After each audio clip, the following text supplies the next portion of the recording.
Ayan, para mas lalong sumarap yung pansit. Agoy! Yan o mga kayam. Umpisahan na ang pagluluto. Pinaghahalo ko na ang Mickey at dihon. Haluin ko lang itong mabuti.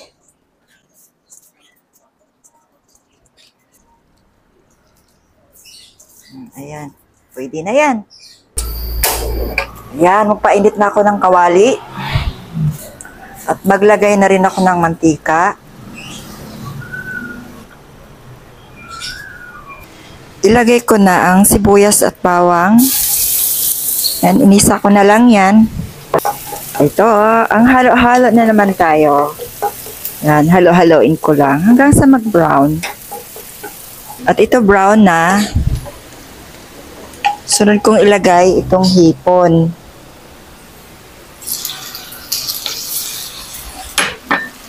Itong hipon, pulahin ko muna ito dito, lutuin ko muna, half cook lang, at tatanggalin ko ulit dito sa kawali. Lalagay ko na lang ulit mamaya, kasi ayaw ko na ma-overcook yung hipon. Ayan, pwede na to, tatanggalin ko na. Balik ko na lang ulit ito mamaya. At sunod ko namang ilagay itong pork cubes at paminta. Yan. Powder na paminta. Haluin ko lang ito. Soy sauce seasoning. Ayan. Halo ko lang yan. At sunod ko ngang ilagay ay tuyo. Tuyo.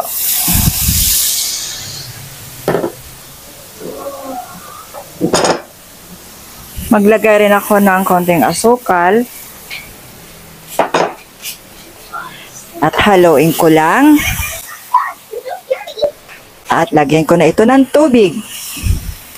Ang pansit ko ngayong gagawin ay masabaw. Ayan. Dahil may nag-request na ang gusto niya sa pansit ay masabaw. Kaya ang gagawin ko nga ay may sabaw. Takpan ko muna. At bubuksan ko na mga kayam. Ayan. Tikman ko muna kung tama na sa timpla.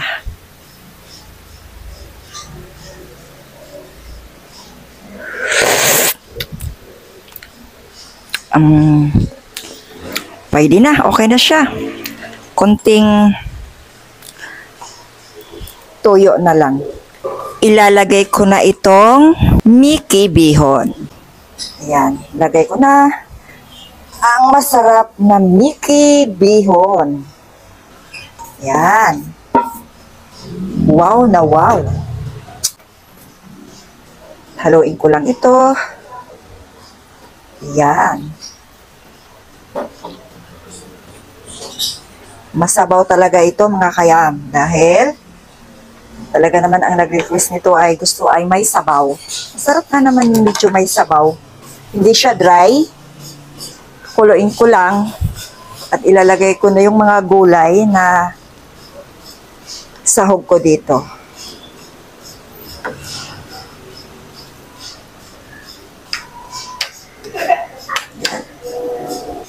Takpan ko lang muna. Pakuluin ko lang. Isang kulo lang at ilagay ko ang mga gulay. At ito mga kayam kumukulo na. Kailangan ko ng buksan. Yan.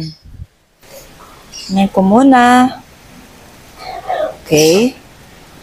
At ngayon, ilagay ko naman itong mga gulay. Repolyo at carrots. Ayan. Repolyo at carrots. So, punong-puno. Ayan. Punong-puno. Umapaw. Haluin ko lang. Yan.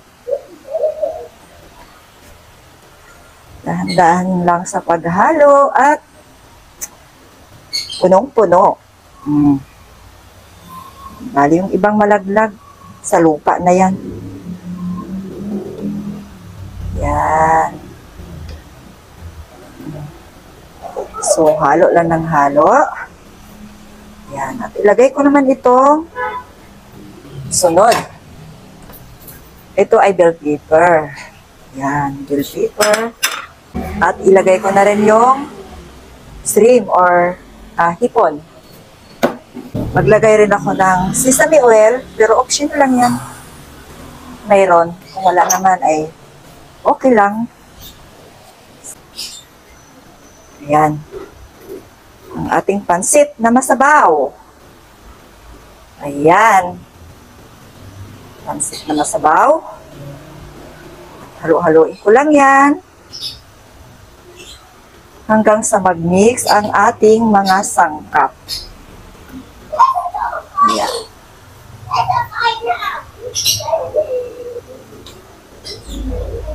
Okay. At maglagay ng oyster sauce. Ayan, para mas lalong sumarap yung pansit. Agoy! Kailangan food is life. So, kailangan natin pasarapin ang pasarapin. Ayan. Para yung kakain ay ganahang kumain din. Ayan. So, haluin ko lang ito ng haluin. Kasi nag-add ako ng oyster sauce. Kailangan i-mix ng maigi.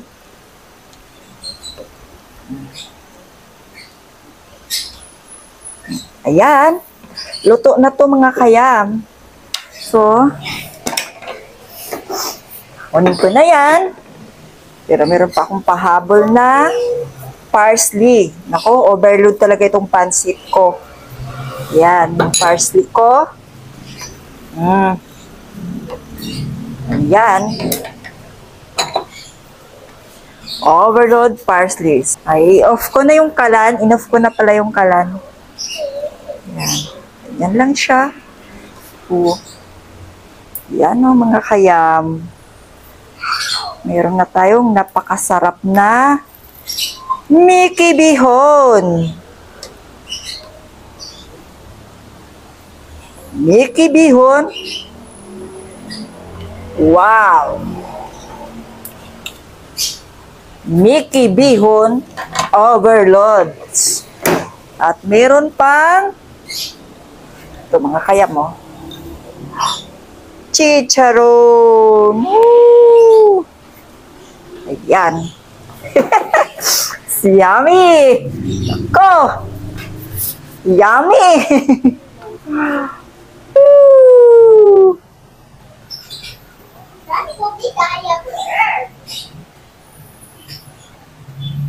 Ito na ang aking Mickey Bihon with sabaw overload. Woo! Overload. Wow!